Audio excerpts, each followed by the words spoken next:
Yo les he elegido del mundo para que vayan y den fruto, y vuestro fruto perdure, dice el Señor. El Señor esté con ustedes. Lectura del Santo Evangelio según San Lucas.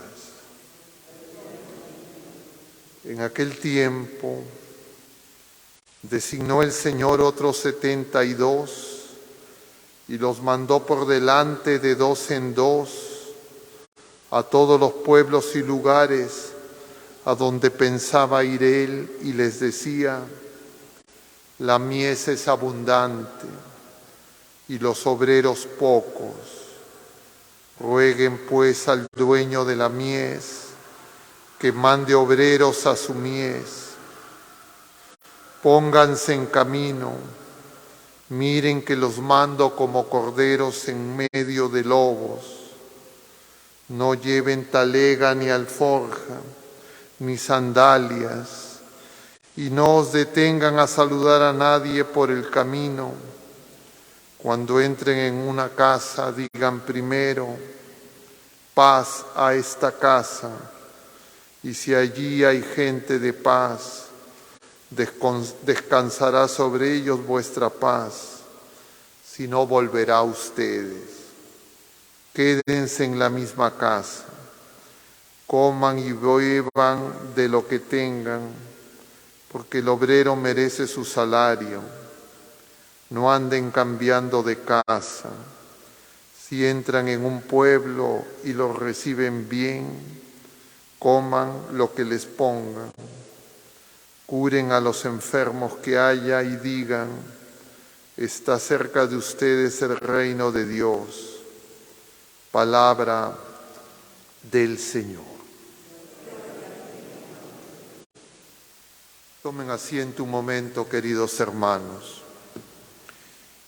Hoy, 18 de octubre, la Iglesia celebra la fiesta de San Lucas Evangelista. Y las lecturas tienen un fuerte contenido misionero. Es decir, revelan el ser de la Iglesia, porque misionero significa enviado, y la Iglesia es enviada por Jesucristo del mismo modo que Jesucristo es enviado por el Padre. Y todos nosotros somos miembros de la Iglesia y nosotros somos enviados. Y la palabra enviado significa en camino. Somos peregrinos. Y el Señor sabe los peligros que tenemos. Lo dice en el Evangelio.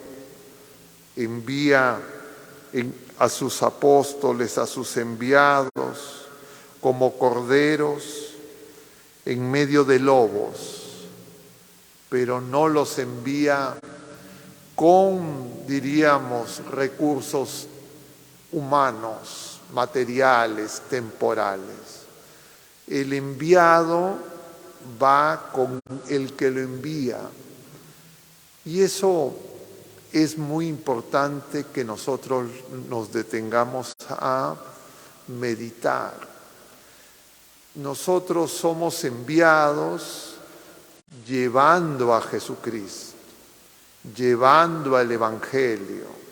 No llevamos nada propio, llevamos al Señor de la vida. Y Él es el que nos cuida y nos protege. Pero cuando nosotros vamos llevando nuestro propio mensaje, nuestra única experiencia humana, y no llevamos al único que es importante, que es al Señor, no somos sus enviados.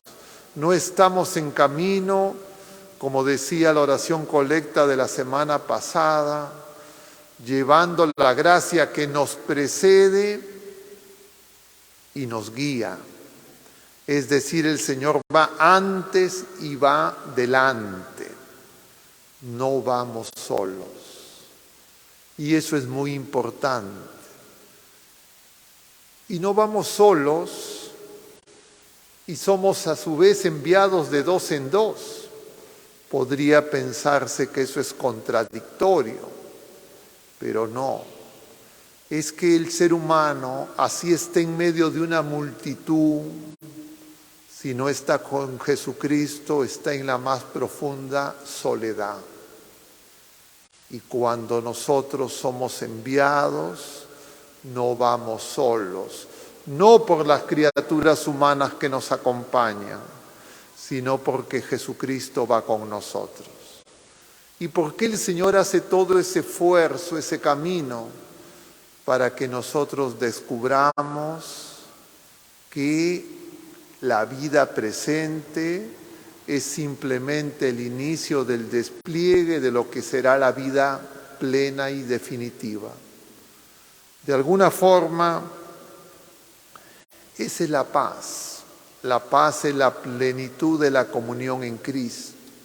La tenemos que gustar ya ahora en esta vida. De alguna forma Pablo lo ha ido descubriendo, poco a poco. Los domingos, en estas últimas semanas, estamos leyendo la segunda carta de San Pablo a Timoteo. Ahora también leemos un fragmento de esa misma segunda carta. Y la Iglesia nos propone esta carta porque menciona a Lucas. Pablo está anciano, está preso, está enfermo, está condenado a muerte. ¿Qué cosa uno podría pensar más terrible? Sin embargo, Pablo está con Cristo, pero además, dice el mismo apóstol, después de mencionar los saludos, solo Lucas está conmigo. Y cuando nosotros pensamos en estas palabras, tenemos que saber que el Señor, en los momentos más duros en que nosotros podamos experimentar, diríamos, la desolación humana, no solo Él estará presente, pero además Él siempre hará que alguien que nos conforte de la manera más indicada en esas condiciones esté con nosotros. Eso significa lo que contemplamos en el lienzo del Señor de los Milagros. Claro, cuando vemos la imagen y cuando vemos lo que relatan los evangelios, nos damos cuenta que la única persona que realmente puede consolar al Señor, la única es María. De alguna manera Lucas está teniendo esa tarea con Pablo y de alguna manera todos nosotros en algún momento habrá alguien que nos acompañará en el combate de la fe, porque la mayor tiniebla y la mayor oscuridad que vamos a vivir, que experimenta la Iglesia, que experimenta el mundo, es cuando la fe parece que ya no alumbra.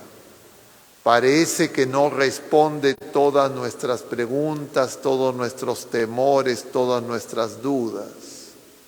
Pero el mensaje de esperanza es que ni siquiera en esos momentos que serán la prueba definitiva estaremos solos. No solo porque el Señor estará presente, sino habrá alguien que nos alumbre, sea con su presencia física y sus cuidados temporales, su asistencia en las necesidades más indispensables, sea con su oración, sea recordándonos que cuando dos o más están reunidos en el nombre del Señor, Él está con nosotros. Y nosotros tenemos que aprender eso mientras que peregrinamos. Y por eso es que el Evangelio según San Lucas lo resalta con tanta elocuencia. Sabemos que Lucas es autor del Evangelio que lleva su nombre y que en este año, que es ciclo C, leemos todos los domingos del año litúrgico, excepto algunos días, algunos domingos en Cuaresma, en Pascua, en Adviento, en Navidad. Pero además en estos últimos días del año litúrgico, en los días de semana, también contemplamos el Evangelio según San Lucas. Pero Lucas también es autor del libro de los Hechos de los Apóstoles.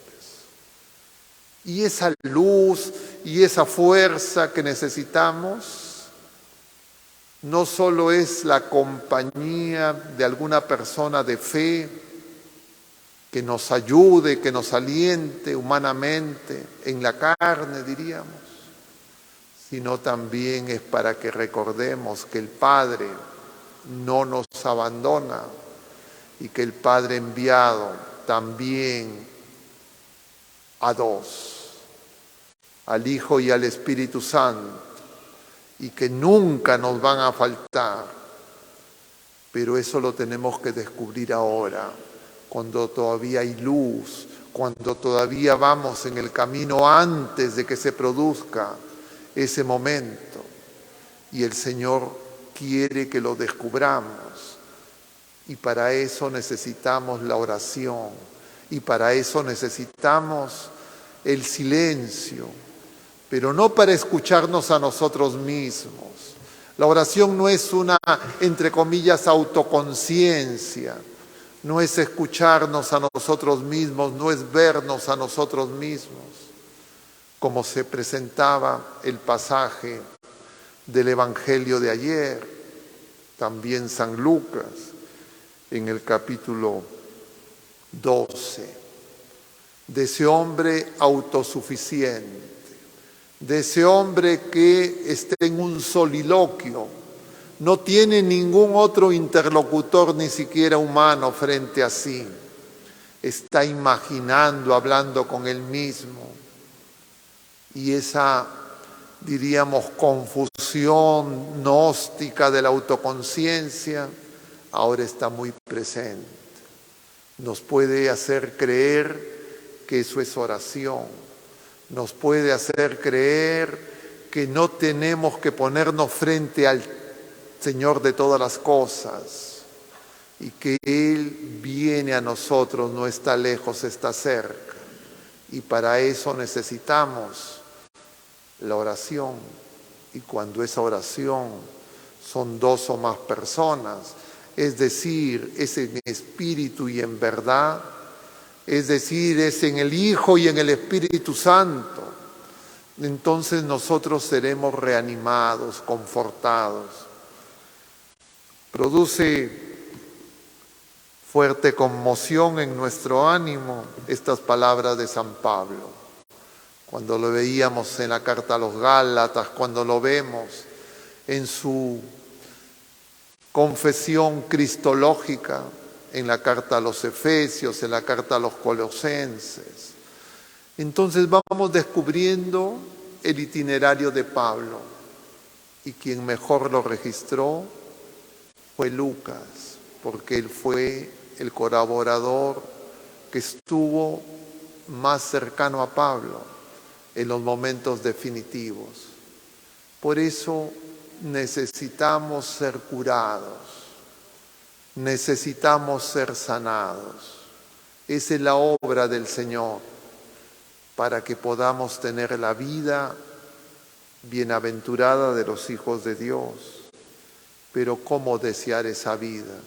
¿Cómo comprender que esa vida es lo más importante si nuestra fe no es viva, si nuestra esperanza no es firme, si nuestra caridad no enciende nuestro corazón para descubrir que nosotros somos partícipes de la victoria de Jesucristo.